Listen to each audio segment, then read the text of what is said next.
Hey folks, Dr. Mike here for the Making Progress channel. Video number 110 in our Hopefully Forever series is to make an announcement that that's right, me, am the world's first trillionaire. Yes, darling. So, real talk. Very soon, too soon for my taste, somebody is going to crack the actual trillionaire mark. Maybe Jensen Huang, the president and founder of NVIDIA, maybe Elon Musk, maybe Mark Zuckerberg. There's going to be a big problem with that. No, I'm not talking about wealth and equality and all that leftist nonsense. All jokes, all love and respect. The problem is that all of these guys are just like regular people who worked really hard and were really smart and built the most valuable companies of all time. They dress normally, they talk normally, they eat normal food, they still hang out with their normal childhood friends that aren't super rich like them. You can lose Zuck in a crowd because he looks like everybody else, and Elon sold his mansion to crash on people's couches, while Jensen's wife picks out outfits for him to do his presentations in because he doesn't even have a taste for aesthetics. I don't know about you guys, but I feel ripped off. This is not how I grew up thinking about rich people.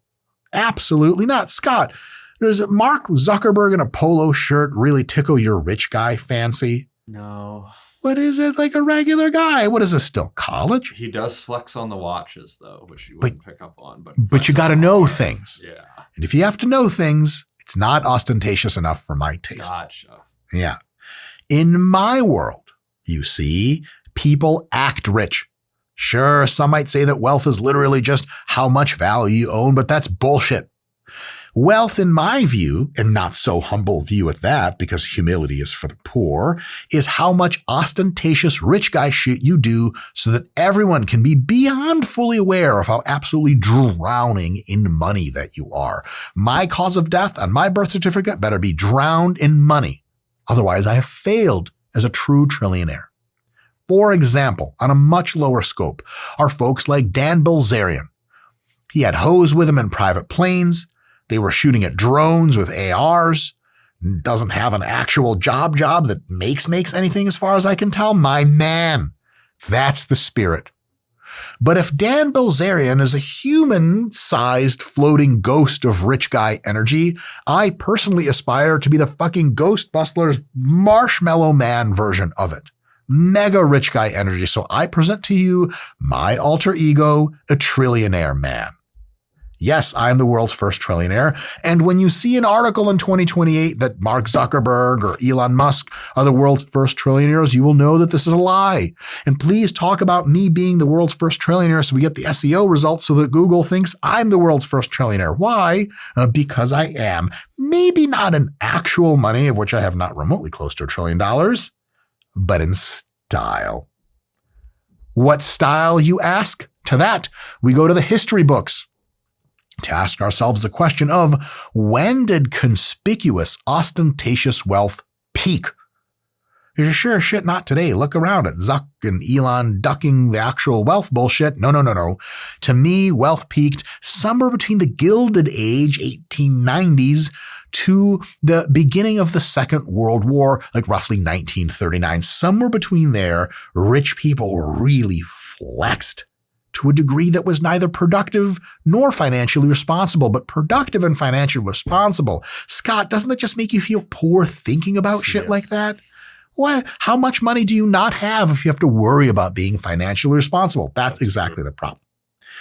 The Nazi blimp from Indiana Jones type of energy. That's when rich people didn't try to fit in like Mark Z wearing a polo to work. They tried to stand out. Now, the following is actual shit that rich people did. No joke, guys. You can Google all of this. It really happened. Precisely during this era of history from about 1890 to about 1939.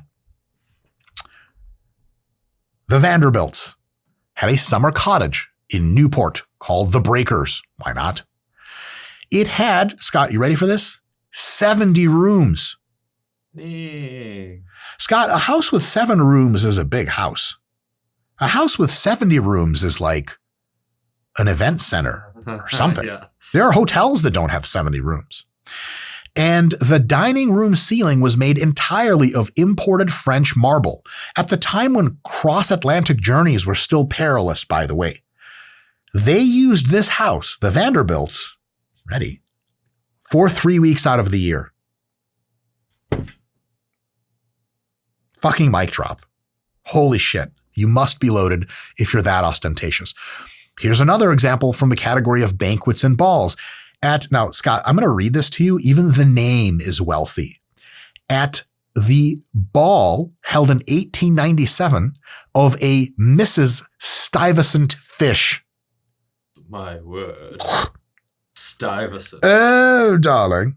Now, there are like high schools in New York named after these fucking people. I'm talking about generational shit. There's a guest that arrived. It was, of course, a costume party, darling, dressed as Electric Light. She wore a working light bulb on her head. This like a few years after the light bulb was invented, powered by batteries hidden in her gown. Because being the most noticed at a costume gala is absolutely 100% top priority. Next, and this is some shit you just can't replicate anymore, private rail cars. Commodore Vanderbilt, which is a real person's real name. Scott, you know why you're poor? Because your name's not Commodore. Yeah, that's true. Scott, I mean, what is that even? He had a private rail car upholstered in silk and mahogany, darling, with a bed so large in it that the train had to be re-engineered to hold the bed. Scott, he never banged groupies in that bed for sure. In his private rail car, I assume. Next, in 1931, financier, that's a profession. Hugh Dillman and actress Anna Dodge built the yacht Delphine, which of course is a very Greek or originated Latin name, a 257-foot floating palace. This is in 1931. With a marble staircase on a fucking boat. You guys know how much that weighs? A gymnasium. It might have been the first gym anywhere, let alone on a boat. And a full pipe organ. Scott, do you have a boat? I don't. Do you have a pipe organ on your not boat? I don't. Same. We're failing this miserably. Here's one. The Graf Zeppelin. This one's my favorite. You guys know I've been a dirigible fan for a very long time. 1928 had luxury cabins, a dining room with white linens, darling, and a smoking lounge inside a hydrogen-filled airship. It's literally risking everyone's life for you to light up a cigar, but you're so fucking regal that you're gonna do it anyway. That is the kind of trillionaire energy I want to see in this world. The Russian imperial family empire, see? Commissioned Fabergé eggs with working mechanisms inside them. One of the eggs, this is an egg, you guys, egg-size object, contained a tiny jeweled train set that actually ran on tiny train tracks inside of the egg. This was basically before the Second Industrial Revolution. Then there's a few others I'll just gloss over. Private menageries. William Randolph Hearst's San Simeon estate included a private zoo, which is at the time the world's largest zoo. Why not? You just have the world's biggest zoo. He had like elephants and tigers and polar bears in like the year 1900. Henry Clay Frick hired private orchestras, Scott, to play daily at breakfast just for their family. That's amazing. What a great breakfast. I mean, holy shit. But also, these people are in your house, like, with their instruments, and you're, like, still scratching your nuts because you slept weird. Like, I guess that's, you know what I'm saying? When you're rich, it just doesn't matter anymore. You're like, fuck it, there's an orchestra in my house. Who cares? And one of my personal favorites, King Edward VII, once hosted a pheasant hunt in 1913 where over 1,000 birds were killed in a single day for the amusement of his aristocratic guests. If you don't have aristocratic guests at your shit, you're not a fucking trillionaire. I can spare you that shit. J.P. Morgan bought entire medieval artifacts from Europe, had them dismantled stone by stone, shipped across the Atlantic Ocean, and reassembled to spec in his New York mansion as part of his personal museum. That's rich guy shit I'm talking about. So here's what we're going to do. We're going to set out, how many rules do I have? 10 Trillionaire rules that you, Mr. or Mrs. Viewer, must now follow, and so will I. This is going to be an upgraded this is going to be an upgraded modern version of these vibes that we just heard about to break down a few habits, practices, and preferences of the Trillionaire lifestyle so that no one ever, ever, ever mistakes you for anything other than too rich to make sense of. And because logic is a thing that the poor seem very attached to, we're going to start with rule 0 and not rule 1. Rule 0 of Trillionaire living. One never introduces oneself. One is simply announced. If you hear me say my name, it's because I bought your ears. Think about that. Number 1 rule, never do anything that servants and assistants could do for you. I do not brush my own teeth. I do not make my own bed. I don't even eat my own food. Sometimes, Scott, I'll still wipe my own ass for nostalgia. Okay, fair. It's like the old days. Like, haha, I remember when we used to do this. LOL, butler! And then the ass wiping begins, not of my own behest. Oh yeah, he uses his whole body. He's paid well. Actually, I don't know how much he's paid, Scott, because someone else's job to pay him. That's true. Or not, see if I care. Rule number 2, every time you travel, it's an event. If you don't close down multiple city streets with your funeral procession-length entourage, are you really going anywhere? Not if you're a trillionaire, you're not. Rule number 3, reusing anything. Reusing anything is the ultimate admission of poverty. I never wear the same socks twice, eat at the same restaurant twice, or walk the same dog twice. Why do something over if you can afford novelty every time? Are you really rich or are you just pretending? And that's right, you did hear that correctly. I am purchased, because I don't go to stores, a new dog every time I want to walk a dog. Does that make no sense to you? You need to earn more money. I think by earn, I mean inherit. Either way, get yourself more money. Number 4, this one's going to hit from a different perspective. Too much convenience is offensive when you can just hard money your way out of it. If it's convenient to make a post on social media, maybe posting on X, I don't ever do that. I buy the entire Washington Post newspaper, make my would have been post on the front page, leaving all of the pages blank, and then summarily selling the newspaper back at whatever rate, see if I care, the next day. That's how I make posts. Is it going out of my way? Oh no, are you too poor to understand why that's a cool thing? Sorry, don't have time for you.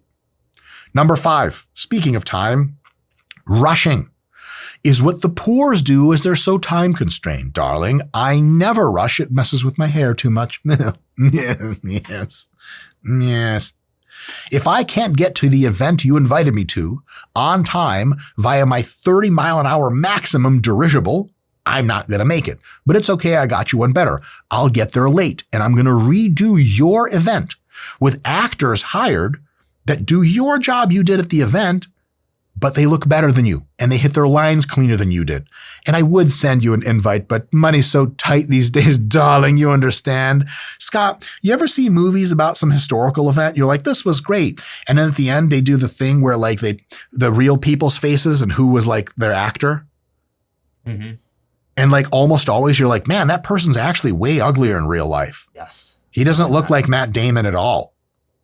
And then you hear like a YouTube video of him talking and you're like, Matt Damon's better at talking too. Basically just replace everyone in your life with acting class certified actors and you'll thank me for it. All right. Next, rule number 6. How gauche is it to hang out with non-wealthy friends? I only associate with the upper class, as should you, as a trillionaire. I mean billionaires and famous people. So to me, they're actually lower class like the rest of you. Oh, shit. Scott, since I'm a trillionaire, billionaires are poor to me. That's true. I'll have to reconsider even hanging out with billionaires. I'm going to start hanging out with only, Scott, you know what I'm talking about? African general dictators that never served in the military, but they wear the general outfit. Oh, of course. And like only do unethical things and their entire country's poor, but they're a multi-billionaire. That's who we're hanging out with. That was like that Nick Cage movie where he was the arms dealer. 100%. That's who you. All those guys all had that on. All of them. And they do. They only have the finest things, right? And they're still ostentatious. Lord of War. Phenomenal. And Nick Cage is in it, which makes it phenomenal. Rule number 7. This one, again, it takes a little bit of getting used to. Contradictions are things people of normal means spend eons trying to resolve. I bathe in them. A couple of examples. I'm a CEO of multiple industries, but I never work.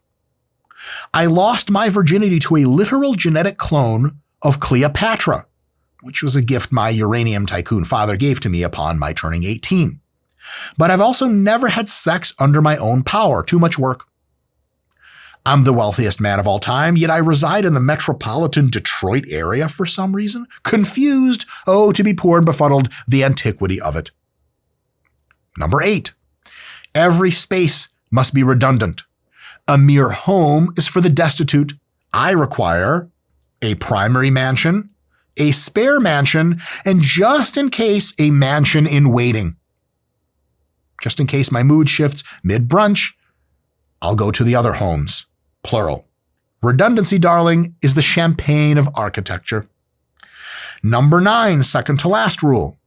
Technology is always behind the times when I use it by design. Peasants boast about their latest gadgets. The latest gadget now with technological innovation everyone can get. That doesn't prove anything.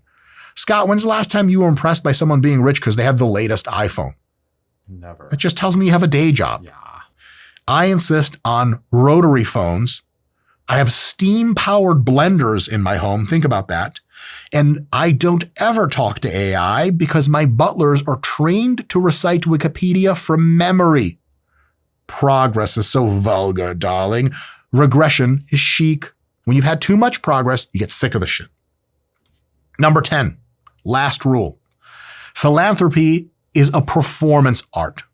I absolutely give to charity by commissioning diamonds to be made in the exact size and shape of rice grains.